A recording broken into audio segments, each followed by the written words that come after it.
Materi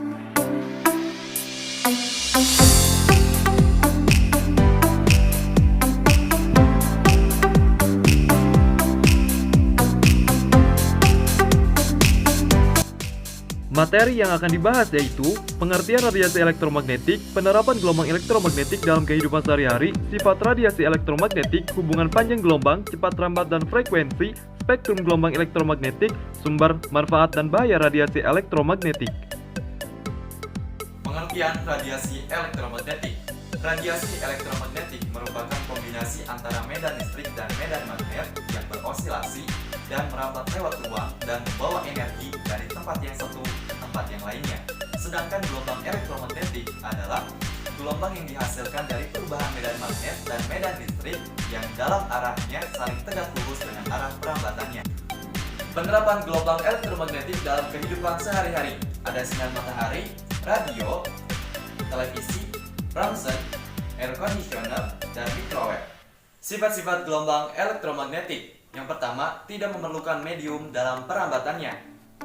Gelombang elektromagnetik termasuk ke dalam gelombang transversal dan memiliki sifat yang sama dengan gelombang transversal, yaitu getaran medan listrik tegak lurus terhadap medan magnet dan keduanya juga tegak lurus terhadap arah rambatannya.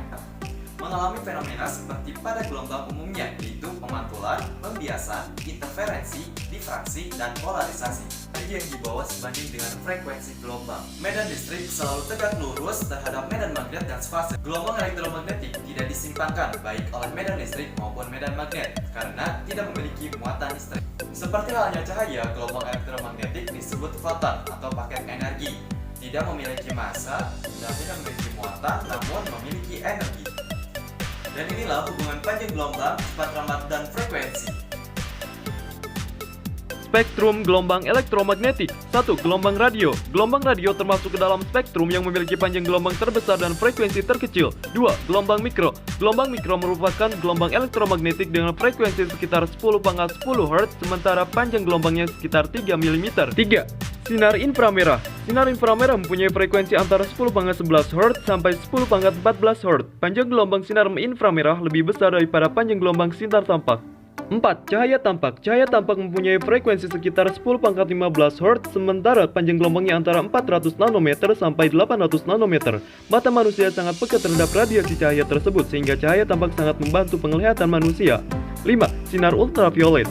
Sinar ultraviolet merupakan gelombang elektromagnetik yang mempunyai frekuensi antara 10⁻15 Hz sampai dengan 10⁻16 Hz, sementara panjang gelombangnya antara 10 nanometer sampai 100 nanometer. 6. Sinar X. Sinar X mempunyai frekuensi antara 10⁻16 Hz sampai 10⁻20 Hz, sementara panjang gelombangnya antara 10⁻−11 meter sampai 10⁻−8 meter. Sinar X ditemukan oleh Wilhelm Conrad Rontgen pada tahun 1895. 7. Sinar gamma.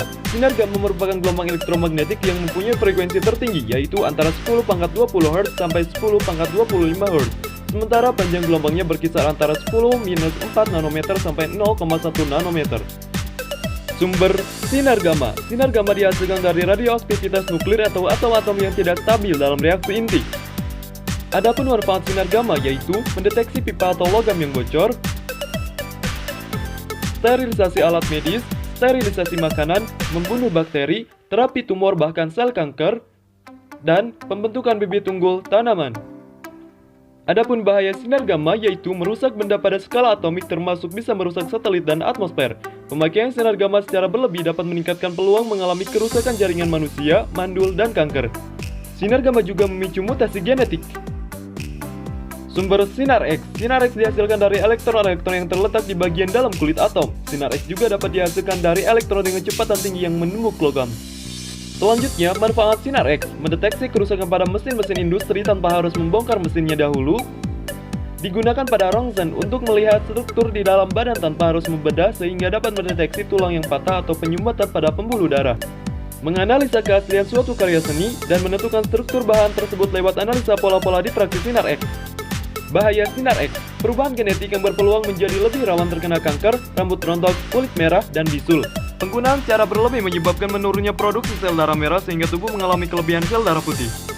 Sumber sinar ultraviolet. Sinar ultraviolet dihasilkan dari atom dan molekul dalam nyala listrik. Sinar ini juga dapat dihasilkan dari reaksi sinar matahari. Manfaat sinar ultraviolet, pembentukan vitamin D, membunuh kuman penyakit, menyuci hamakan ruangan operasi rumah sakit dan instrumen-instrumen pembedahan, memeriksa keaslian uang. Bahaya sinar ultraviolet, radiasi ultraviolet yang dipancarkan oleh handphone dapat mengecaukan gelombang otak, sakit kepala, kelelahan, dan hilang memori. Radiasi yang dipancarkan oleh wifi dapat menyebabkan keluhan nyeri di bagian kepala, telinga, dan tenggorokan. Paparan sinar UVA secara berlebih menyebabkan noda gelap, kerut atau keriput, dan melanoma. Radiasi UVB secara berlebih pada manusia berpeluang memperbesar timbulnya penyakit kanker kulit, katarak mata, kulit terbakar, karsinoma, dan mengurangi daya tahan tubuh terhadap penyakit infeksi. Sumber cahaya tampak. Cahaya tampak dihasilkan oleh uraian sinar matahari dan lampu. Manfaat cahaya tampak berperan dalam proses fotosintesis.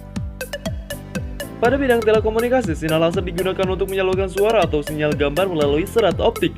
Pada bidang kedokteran, sinar laser digunakan untuk mendiagnosis penyakit, pengobatan penyakit, perbaikan suatu cacat dan pembedahan. Pada bidang industri, sinar laser digunakan untuk pengelasan dan pemotongan lempengan baja.